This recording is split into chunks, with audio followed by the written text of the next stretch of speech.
हुस्न की जरा से पूछ लो, चांदनी पड़ी हुई है मांद क्यों, अपने ही किसी अदा से पूछ लो।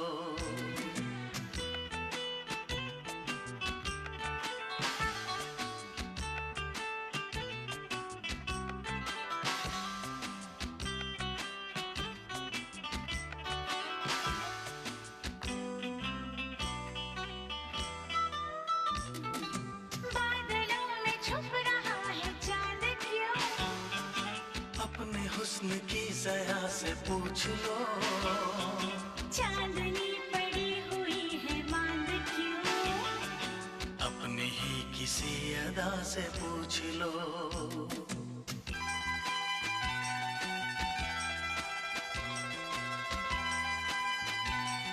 মানালিতে গিয়ে মেয়ে আর আমি এত এনজয় করেছি কি আর তোমাদের বলবো। বরফ ছিল কিন্তু আমরা ওইভাবে বরফ পাইনি, বরফ যতটা পেয়েছি দেখতেই পাচ্ছ যে বরফ রয়েছে অল্প, কিন্তু এই জামা কাপড়গুলো পরে যা অস্বস্তি হচ্ছিল, অস্বস্তির মধ্যেও কিন্তু আনন্দ ছিল।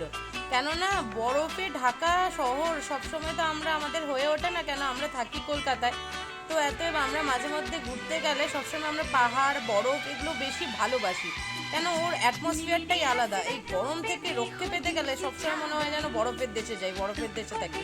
কিন্তু তার মাইনাস পয়েন্টও ছিল, সেটা হচ্ছে যে এই জামা কাপড়গুলো আর জুতোটা খুব অস্বস্তি করছিল। নর্মাল জুতো পরলে কিন্তু তোমরা স্লিপ খেয়ে যাবে, তোমরা স্লিপ করে পড়ে যেতে পারো, অনেকেই পড়ে যাচ্ছে। তার মধ্যে রয়েছে ওই রাইডসগুলো করতে করতে ওরে বাবা, মেয়ের জন্য জেদ করে আমাকে ওই রাউন্ড বলের মধ্যে ঢুকতে হলো। বলের মধ্যে ঢুকে আমার যা অবস্থা, ওই মেয়ের কোনো ভয় নেই, আমার কিন্তু ভয়ে অবস্থা খারাপ হয়ে যাচ্ছে। আমি বলছি দাদা আমাকে নামিয়ে দাও, তো এটা তো একটা আমি অভিজ্ঞতা করেইছি। আর ওখান থেকে হাঁটতে গেলে কি যে কষ্ট হচ্ছিল সে আর তোমাদের বলার মতো না। এই যে আমার বর আর ও কিন্তু দুজনে আরামসে দেখো খেলেই যাচ্ছে। ওহ দারুণ দারুণ দারুণ, বরফ নিয়ে দেখো দুজন কিন্তু খেলছে। আমার আবার এইসব পোষায় না, কেন ওই মাটির মধ্যে দিয়ে নোংরা বরফগুলো নিয়ে হাতে করে, হাতের মধ্যে গ্লাভ সব কিছু নিয়ে, এই দেখো বল, আমাকে ওই বলের মধ্যে মোটামুটি মেয়ের জন্য ঢুকতেই হবে। সে ঢুকতে গিয়ে আমার মানে অবস্থা খারাপ। তারপরে তো যখন ঘুরিয়েছে বলটা, দেখো মেয়ে দিব্য কিন্তু এনজয় করছে। আমার যাই হোক মোটামুটি ভালোই, মানে সিমলা মানালি তোমরাও যেতে পারো। সিমলা মানালি ট্যুরটা ভীষণ ভালো, আমাদের অমৃতসর থেকেই ছিল।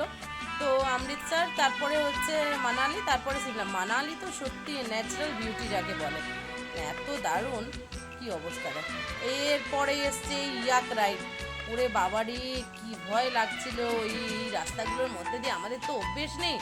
আমার এই মনে হচ্ছে পাহাড়ে মনে হয় ওই পাথরে মনে হয় আমি এই গেলাম, মেয়েও পড়ে যাবে, মেয়েকে ধরবো না আমি ইয়াককে ধরবো না কি করবো, নিজে কিছু বুঝতে পারছিলাম না।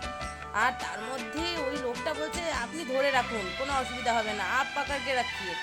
এরপরে আস্তে আস্তে আসার পথে দেখি একটা জল, কি সুন্দর এই জলের জায়গাটা। ভিডিওটা ভালো লাগলে অবশ্যই লাইক এন্ড শেয়ার করবো, বাই।